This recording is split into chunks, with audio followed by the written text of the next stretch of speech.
Assalamualaikum warahmatullahi wabarakatuh. Kembali lagi dengan saya Abdul Aziz dengan NPM 243510420 dari kelas 4A. Baiklah di video kali ini saya akan melanjutkan membaca buku pemrograman web di bab 7 tentang Modern Forensic Architecture. SPA versus MPA, Revolusi Navigasi Web. Selama 2 dekade awal sejarah web, standar arsitektur yang mendominasi adalah Multipage Application (MPA). Dalam model tradisional ini, setiap kali kita mengklik sebuah tautan atau mengirim formulir, browser akan melakukan hard reload. Ini berarti browser membuang seluruh halaman yang sedang kita lihat. Mengirim permintaan baru ke server, menunggu ke server merakit HTML baru dari awal, mengunduhnya dan merender ulang seluruh halaman tersebut dari nol. Bayangkan ini seperti kita sedang menonton TV. Tetapi setiap kali kita ingin mengganti saluran, kita harus mematikan TV, menunggu mesinnya dingin, lalu menyalakannya kembali. Proses ini sangat boros bandwidth karena aset yang sama seperti header, sidebar, dan footer harus diunduh berulang kali setiap pindah halaman. Setiap itu, pengalaman pengguna menjadi terputus-putus karena adanya layar putih blank screen sesaat di antara perpindahan halaman, yang secara psikologis membuat aplikasi terasa lambat. Sebagai respons terhadap ketidakefisien ini, lahirlah arsitektur Single Page Application (SPA) yang dipopulerkan oleh framework seperti AngularJS, React, dan Vue. Dalam konsep SPA, aplikasi web hanya memuat satu file HTML tunggal, biasanya indeks HTML, saat kunjungan pertama. Setelah itu, navigasi antar halaman tidak lagi memicu reload browser, melainkan dimanipulasi oleh JavaScript yang berjalan di sisi klien. Ketika kita mengklik menu profil, JavaScript akan mencegat permintaan tersebut, mengambil hanya data JSON yang diperlukan dari server bukan HTML utuh, dan menukar konten di area tengah layar secara instan. Header, footer, dan aset statis lainnya tetap diam di tempat tanpa perlu dimod ulang. Ini menciptakan pengalaman pengguna yang sangat mulus dan responsif, mirip dengan aplikasi native yang terinstall di smartphone. Mekanisme ajaib di balik navigasi SPA ini disebut client-side routing. Di masa lalu, URL dan di address bar browser dikendalikan sepenuhnya oleh server. Jika URL berubah, browser wajib merefresh halaman. Namun, berkat HTML History API, Push Stats, dan Replace Stats, JavaScript kini memiliki wewenang untuk memanipulasi URL tanpa memicu refresh halaman. Ini memungkinkan SPA untuk tetap memiliki URL yang unik dan bisa dibagikan shareable links seperti myapps.coms/user123. Meskipun secara teknis pengguna masih berada di halaman fisik yang sama, router di sisi klien bertugas memantau perubahan URL ini dan menentukan komponen mana yang harus ditampilkan ke layar berdasarkan rute yang aktif. Pergeseran tanggung jawab routing dari server ke klien ini adalah salah satu perubahan arsitektural terbesar dalam pengembangan web modern. Namun, SPA bukanlah solusi tanpa celah, yang memiliki serangkaian trade-off yang harus dipertimbangkan matang-matang oleh seorang arsitek web. Tantangan terbesar SPA tradisional adalah initial load time yang cenderung lambat, karena seluruh logika aplikasi JavaScript bundle harus diunduh di awal sebelum halaman bisa interaktif. Pengguna mungkin harus menatap layar kosong loading spinner lebih lama dibandingkan MPA yang HTML-nya sudah siap saji dari server. Masalah ini sangat terasa pada perangkat low-end atau jaringan internet yang lambat. Selain itu, SEO (Search Engine Optimization) sempat menjadi mimpi buruk bagi SPA karena crawler mesin pencari dulunya kesulitan mengindeks konten yang dirender oleh JavaScript. Meskipun kini Googlebot sudah semakin pintar menanganinya. Untuk menyepakati kesenjangan antara performa MPA dan interaktif SPA, arsitektur web modern terus berevolusi menuju model hibrida. Teknik seperti server-side rendering (SSR) dan static site generation (SSG) yang digunakan oleh framework meta seperti Next.js dan Nux mencoba menggabungkan yang terbaik dari kedua dunia. Halaman pertama dikirim sebagai HTML statis cepat seperti MPA agar mesin pencari senang dan pengguna langsung melihat konten. Lalu setelah dimuat, JavaScript mengambil alih kendali dan mengubahnya menjadi SPA interaktif. Proses transisi harus Ini disebut hydration. Memahami evolusi dari mana MPA-SPA lalu ke hybrid rendering adalah kunci untuk memilih arsitektur yang tepat sesuai kebutuhan proyek. Apakah itu blok sederhana atau dashboard admin yang kompleks? Kesimpulannya, perdebatan antara SPA dan MPA bukan tentang mencari pemenang tunggal, melainkan memahami konteks pengguna. MPA masih sangat relevan untuk situs yang berorientasi konten statis seperti portal berita atau dokumentasi, di mana kesederhanaan dan SEO adalah prioritas utama. Sementara itu, SPA adalah standar mutlak untuk aplikasi yang kaya interaksi highly interaktif, seperti media sosial, manajemen project, atau aplikasi musik streaming. Sebagai pengembang, kita tidak boleh hanya ikut-ikutan tren SPA karena terlihat keren. Kita harus bisa menjustifikasi keputusan arsitektural kita berdasarkan metrik performa dan pengalaman pengguna yang ingin dicapai. Yang kedua ada komponen based architecture, Lego untuk web. Jika kita membedah cara developer membangun web di era jQuery 2010 ke bawah, kita akan menemukan pendekatan halaman per halaman. Developer akan menulis file about HTML, contents HTML, dan home HTML secara terpisah, seringkali dengan menyalin tempel copy paste, kode navigasi, dan footer di setiap file. Jika ada perubahan desain pada tombol utama, developer harus membuka 10 file berbeda dan mengeditnya satu persatu. Pendekatan ini sangat rapuh, sulit dirawat, dan melanggar prinsip dry, don't repeat yourself. Component-based architecture hadir untuk mengakhiri kegilaan ini dengan mengubah unit dasar membangun web dari halaman menjadi komponen. Dalam filosofi ini, antarmuka pengguna UI dipecah menjadi potongan-potongan kecil, mandiri, dan dapat digunakan kembali yang disebut dengan komponen. Sebuah tombol adalah komponen, sebuah formulir input adalah komponen, dan sebuah kartu profil adalah komponen yang mungkin terdiri dari komponen tombol dan gambar. Komponen-komponen kecil ini kemudian disusun dan digabungkan kompos untuk membentuk struktur yang lebih besar dan kompleks, persis seperti menyusun balok Lego. Dengan cara ini, jika kita perlu mengubah warna tombol di seluruh aplikasi, kita hanya perlu mengedit satu file komponen tombol, dan perubahannya akan otomatis terrefleksi di ribuan tempat tombol itu digunakan. Ini meningkatkan maintainability dan konsistensi desain secara drastis. Untuk mengatur hierarki komponen agar tidak semrawut, industri sering mengadopsi metodologi atomic design yang diperkenalkan oleh Bradford. Konsep ini membagi komponen menjadi 5 biologis, atom sebagai elemen dasar yang tidak dipecah lagi seperti label input tombol, molekul sebagai gabungan atom yang memiliki fungsi seperti search bar, organisme sebagai bagian UI yang kompleks dan mandiri seperti header atau product grid, template sebagai kerangka halaman, dan page sebagai halaman spesifik dengan data nyata. Pola pikir ini membantu tim pengembang dan desainer berbicara dalam bahasa yang sama. Kita membangun fitur baru, kita tidak langsung berpikir buat halaman baru, tapi rakit molekul dari organisme yang sudah ada. Aspek krusial lain dari arsitektural komponen adalah isolasi atau encapsulation. Setiap komponen idealnya bertanggung jawab atas struktural HTML, gaya CSS, dan logikanya di JavaScript sendiri. Di masa lalu, CSS bersifat global dan sering bocor merusak tampilan elemen lainnya.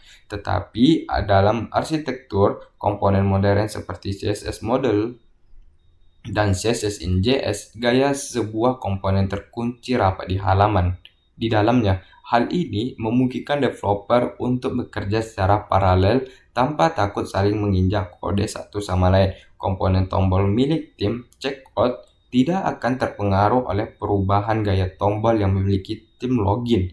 Meskipun nama kelasnya mungkin mirip, isolasi ini menjadi kode lebih tangguh, robust, dan mudah diuji, testable secara satuan. Hubungan antara komponen diatur melalui aliran yang ketat, biasanya bersifat satu arah, one-way data flow, dari induk parents ke anak child. Induk memberikan data konfigurasi kepada anak melalui prompts properti, sementara anak berkomunikasi balik ke induk melalui events atau callback function. Anak tidak boleh secara langsung mengubah data yang dimiliki induknya. Ia hanya boleh meminta perubahan. Batasan ini membuat aliran data dalam aplikasi menjadi sangat terprediksi dan mudah dilacak. Traceable. Jika ada bug data yang ditampilkan di komponen anak, kita bisa dengan mudah menelusuri rantai prompts ke atas untuk menemukan sumber masalahnya. Penting untuk dipahami bahwa transisi ke komponen based arsitektur bukan sekedar perubahan cara menulis kode, tetapi perubahan cara berpikir, mindset shift. Kita tidak lagi melihat desain web sebagai kanvas datar yang statis, melainkan sebagai sistem desain yang hidup modular. Kita belajar untuk mengidentifikasi pola yang berulang dan mengabstraksinya menjadi komponen generik. Kemampuan untuk melampaui dekomposisi UI melihat desain kompleks yang memecahnya menjadi pohon komponen di kepala adalah keterampilan paling fundamental yang harus dimiliki oleh seorang front-end engineer di era modern. Tanpa kemampuan ini, aplikasi React atau Vue yang kita buat hanyalah spaghetti codes, versi baru yang dibungkus dalam sintaks modern. Yang ketiga, the virtual DOM, bayangan cepat di memori. Salah satu hambatan performa terbesar dalam pengembangan web adalah DOM manipulation. Objek DOM, dokumen objek model di browser, dirancang puluhan tahun lalu. Strukturnya sangat gemuk serta lambat. Setiap kali kita mengubah sesuatu di DOM, misalnya elemen inner HTML sama dengan baru, browser harus melakukan serangkaian perhitungan mahal, menghitung ulang gaya CSS,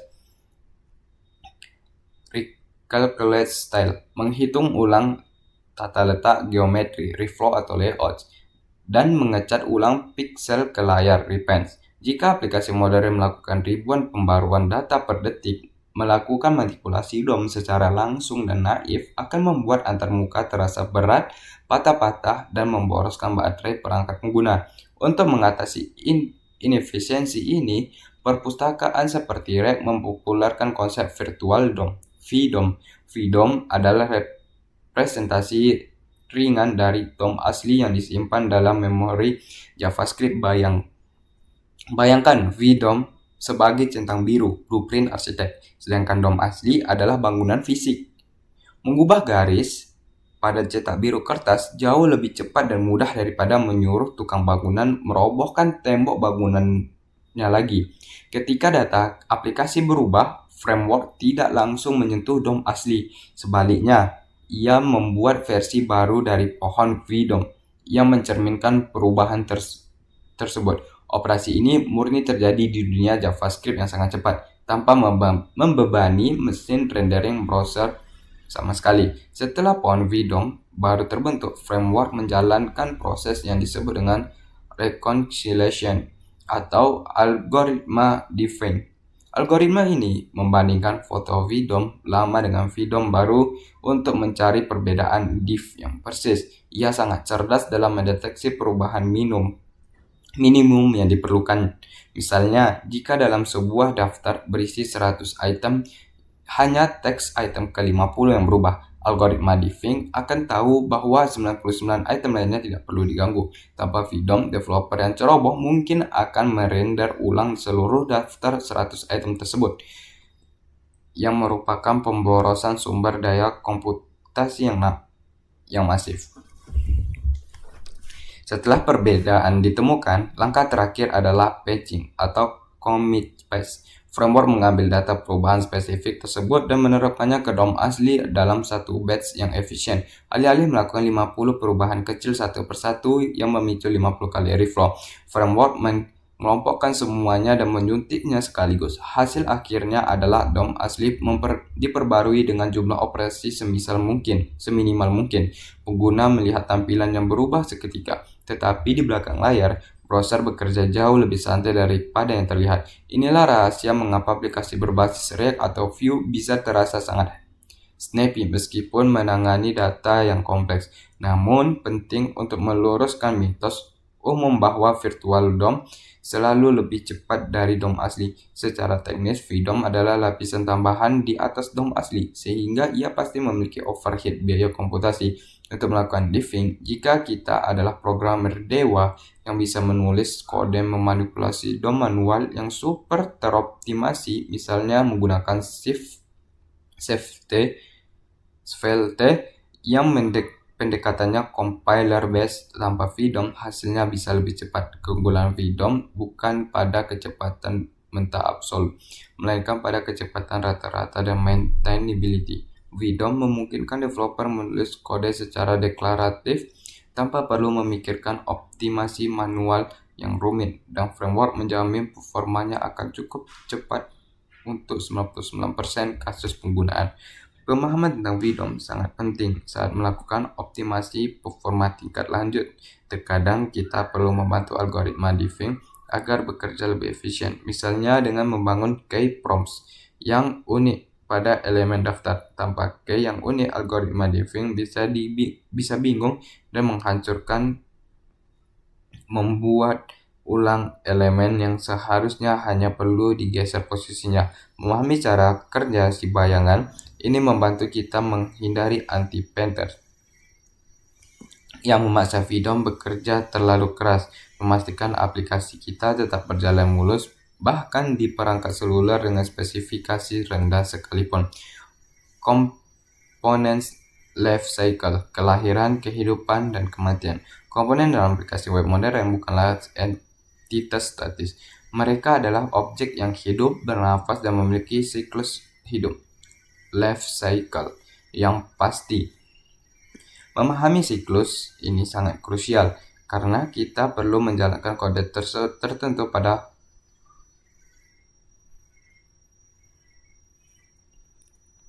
momen yang tepat. Secara umum, siklus hidup komponen dibagi menjadi 3 fase utama: mounting, kelahiran; updating, pertumbuhan atau perubahan; dan unmounting, kematian. Setiap framework memiliki nama metode yang berbeda, misalnya komponen di mount, di React class, atau use effect di React hooks, onMount di Vue. Tetapi konsep arsitektural di belakangnya tetap sama persis. Tanpa pemahaman ini, kita akan menaruh kode di tempat yang salah, menyebabkan bug data atau kebocoran memori. Fase pertama adalah mounting, yaitu momen ketika komponen pertama kali dibuat dan disuntikkan ke dalam DOM.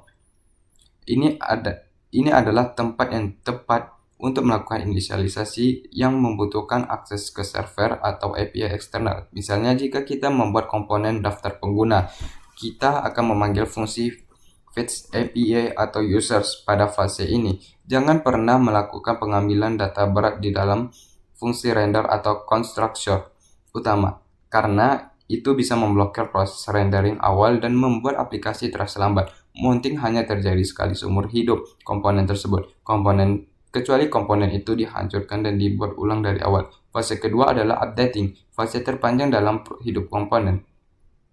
Fase ini terjadi berulang kali setiap kali ada perubahan pada prompts, data dari induk, dan stats data internal. Ketika pengguna mengetik di kolom pencarian atau server mengirim notifikasi baru, komponen mendeteksi perubahan data dan melakukan rendering ulang, re-render, untuk memperbarui tampilan. Di fase ini, kita harus sangat berhati-hati. Kesalahan umum pemula adalah mengubah stats di dalam metode update tanpa kondisi pengecekan, yang akan memicu render ulang, yang memicu update lagi, menciptakan infinite loop yang akan membekukan browser pengguna. Logika di fase update biasanya digunakan untuk menyinkronkan perubahan, misalnya memperbarui grafik visual saat data angkanya berubah. Fase terakhir adalah sering dilupakan adalah unmounting, momen jika komponen dihapus dari DOM karena pengguna berpindah halaman atau elemen tersebut disembunyikan. Ini adalah fase bersih-bersih. Jika pada saat mounting kita membuat timer, set interval berlangganan WebSocket, atau menambahkan event listener manual ke objek window, kita wajib membersihkannya di fase unmounting. Jika tidak, proses-proses tersebut akan terus berjalan di latar belakang, memakan memori komputer, memori lag. Bahkan setelah komponennya hilang dari layar, penumpukan proses zombie ini adalah menyebabkan utama aplikasi SPA menjadi sangat lambat setelah digunakan dalam waktu lama. Selain 3 fase utama, juga ada fase penanggalan kesalahan error handling. Dalam struktural modern, kita bisa membuat komponen khusus yang sering disebut dengan error boundary yang bertugas menangkap error JavaScript yang sering terjadi komponen anak di bawahnya. Jika semua komponen mengalami crash karena data yang korup error, boundary akan menangkap dan menampilkan UI cadangan of something went wrong. Alih-alih membiarkan seluruh aplikasi menjadi layar putih kosong, ini adalah jaringan pengaman vital yang menjaga stabilitas aplikasi di lingkungan produksi yang tidak terduga. Menguasai komponen life scale berarti kita memilih kendali penuh atas waktu. Kita tahu kapan harus meminta data, kapan harus merespon pengguna, dan kapan harus berhenti bekerja. Dalam paradigma Red Hat modern, semua fase ini seringkali digabungkan dalam satu fungsi use effect yang elegan namun membingungkan bagi pemula. Namun mental model lahir hidup mati tetap menjadi fondasi terbaik untuk membedakan perilaku komponen sebagai arsitek. Tugas kita adalah memastikan bahwa setiap komponen yang lahir memiliki tujuan yang jelas, merespon perubahan dengan efisien dan mati dengan tenang tanpa meninggalkan sampah. Yang kelima, deklaratif versus imperatif UI, memesan versus memasak. Salah satu pergeseran mental terbesar saat beralih dan mengembangkan web jadul, jQuery atau Vanilla JS ke framework modern adalah memperbarui paradigma dari imperatif ke deklaratif. Dalam pemrograman imperatif, how to do, kita fokus memberikan instruksi langkah demi langkah kepada komputer tentang cara mencapai hasilnya. Contohnya, jika ingin menambahkan item ke daftar, kita ambil elemen UL, buat elemen LI baru, isi teksnya, tambahkan class, lalu tempelkan ke anak terakhir dari UL. Kode imperatif sangat detail dan manual. Kita bertindak sebagai mandor yang mengawasi setiap gerakan mikrokopis dan manipulasi DOM. Pendekatan ini mudah dipahami untuk kasus sederhana, tetapi menjadi mimpi buruk di saat aplikasi semakin kompleks karena kita harus melacak status DOM secara manual di otak kita. Sebaiknya pemrograman deklaratif, what to do, fokus pada mendeskripsikan hasil akhir yang diinginkan dan membiarkan sistem di baliknya memikirkan cara mencapainya. Analogi yang paling mudah adalah perbedaan antara memasak sendiri dan memesan makanan di restoran. Saat memasak, kita harus memotong bawang, menyalakan kompor, dan mengaduk. Saat memesan, kita hanya bilang ke pelayan, saya mau nasi goreng 1. Kita tidak perlu bagaimana koki memotong bawang dan mengatur api. Kita hanya perlu hasil akhirnya. Dalam kode UI modern, kita hanya mendeklarasikan jika data is loading adalah true, tampilkan spinner. Jika false, tampilkan daftar. Kita tidak menuliskan kode untuk menghapus spinner dan menyisipkan daftar. Framework yang melakukan kerja kasar untuk kita. Keunggulan utama pendekatan deklaratif adalah predictability, keterprediksian, karena UI mendefinisikan sebagai fungsi dari stats UIF state. Kita bisa dengan mudah menebak tampilan aplikasi hanya dengan melihat datanya. Tidak ada lagi bug aneh di mana tombol submit tertinggal dalam keadaan disable. Padahal formulir sudah valid karena kita tidak memanipulasi tombol itu secara manual. Tombol itu hanya bereaksi terhadap stats. Ini mengurangi beban kognitif developer secara drastis. Kita berhenti khawatir tentang transisi waktu dan mulai fokus pada logika bisnis dan struktur data. Paradigma deklaratif juga membuat kode jauh lebih mudah dibaca dan didebak. Dalam kode imperatif, untuk memahami apa yang terjadi, kita harus menelusuri alur eksekusi baris per baris. Dalam kode deklaratif, kita hanya perlu membaca template atau fungsi render untuk memelihara peta dari UI. Hubungan antara data dan tampilan bersifat eksplisit dan tertulis jelas dalam struktur kode. Ini sangat membantu ketika bekerja dalam tim, karena anggota tim baru bisa memahami struktur komponen tanpa perlu membedakan ribuan baris logika manipulasi DOM yang tersebar kemana-mana. Namun abstraksi deklaratif ini menuntut kita untuk melepaskan kontrol mikro. Ada kalanya kita merasa frustasi karena tidak bisa menyentuh elemen DOM secara langsung untuk melakukan animasi kompleks atau integritas dengan library pihak ketiga yang masih imperatif. Untuk kasus-kasus langka ini, framework modern menyediakan fitur darurat yang memungkinkan kita kembali ke mode imperatif sejenak. Namun seorang arsitek yang baik tahu bahwa ini adalah pengecualian, bukan aturan. Aturan emasnya adalah since state no DOM. Kesimpulannya, pergeseran ke UI deklaratif adalah evolusi untuk menangani kompleks antarmuka modern. Ini membebaskan kita dari pengerjaan kuli bangunan dan mengangkat kita menjadi arsitek sejati. Dengan memahami paradigma ini, kita tidak akan melihat framework seperti React sebagai cara yang lebih rumit menulis HTML, melainkan sebagai sistem manajemen stats yang canggih yang kebetulan menghasilkan UI sebagai efek sampingnya. Ini adalah fondasi yang semuanya mengembangkan front-end skala besar di masa depan. Integritas keislaman dan membangun siklus kehidupan. Konsep komponen besar arsitektur dalam pengembangan antarmuka modern adalah cerminan dari konsep ukhuwah dan kesatuan umat. Dan dalam Islam, Rasulullah SAW bersabda, perumpamaan orang-orang mukmin dalam hal saling mencintai, menyayangi, dan mengasihi bagaikan satu tubuh. Hadis riwayat Bukhari dan Muslim. Dalam mereka atau view, sebuah aplikasi besar dibangun dari komponen-komponen kecil atom yang berdiri sendiri namun saling bekerja sama untuk membentuk satu kesatuan fungsi. Jika satu komponen sakit error, ia bisa mempengaruhi tampilan keseluruhannya. Ini mengajarkan kita bahwa struktur masyarakat Islam, setiap individu kecil apapun perannya adalah elemen vital. Kita belajar untuk membangun unit kecil keluarga komponen dengan kokoh agar bangunan besar. Mekanisme virtual DOM dan algoritma reconciliation pencocokan mengajarkan kita dalam pentingnya muhasabah evaluasi diri. Virtual DOM menyiapkan keadaan ideal dari tampilan, lalu membandingkannya dengan real DOM. Kadang saat ini, untuk menemukan perbedaan diffing dan hanya memperbaiki bagian yang salah tanpa merompak semuanya. Seorang mukmin hendaknya memiliki virtual DOM spiritual, yaitu standar ideal Al-Quran dan Sunnah, dan setiap hari melakukan reconciliation dengan melihat kondisi aktual diri.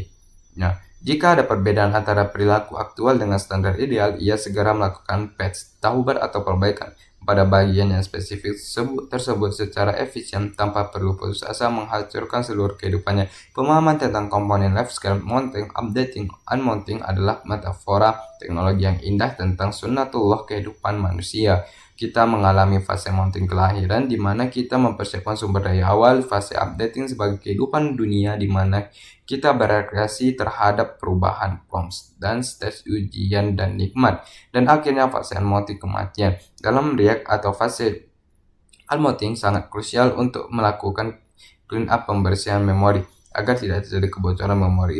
Demikian pula seorang muslim harus mempersiapkan husnul khotimah, akhir yang baik, dengan membersihkan diri dari dosa hutang sebelum di-unmount dari dunia ini agar tidak meninggalkan beban yang merusak di kemudian hari. Pergeseran paradigma dari imperatif lakukan ini lalu itu menjadi deklaratif, saya ingin hasilnya seperti ini, terserah bagaimana caranya. Dalam UI modern mengingatkan kita pada konsep niat dan tawakul. Dalam paradigma deklaratif, kita mendefinisikan state, niat atau kondisi hati dan membiarkan framework mengurus rendering tampilannya. Islam mengajarkan segala amal tergantung pada hatinya. Jika state hati kita baik, maka UI perilaku atau amal zahir otomatis akan terrefleksi dengan baik. Kita fokus menjaga kesucian hati dan niat, dan lalu bertawakul membiarkan Allah Subhanahu wa Ta'ala mengatur hasil luarnya sesuai dengan hukum sebab akibat yang telah ditetapkan, tanpa perlu kita memaksa micromanage setiap detail kejadian dalam sunata. Terakhir, konsep single page application SPA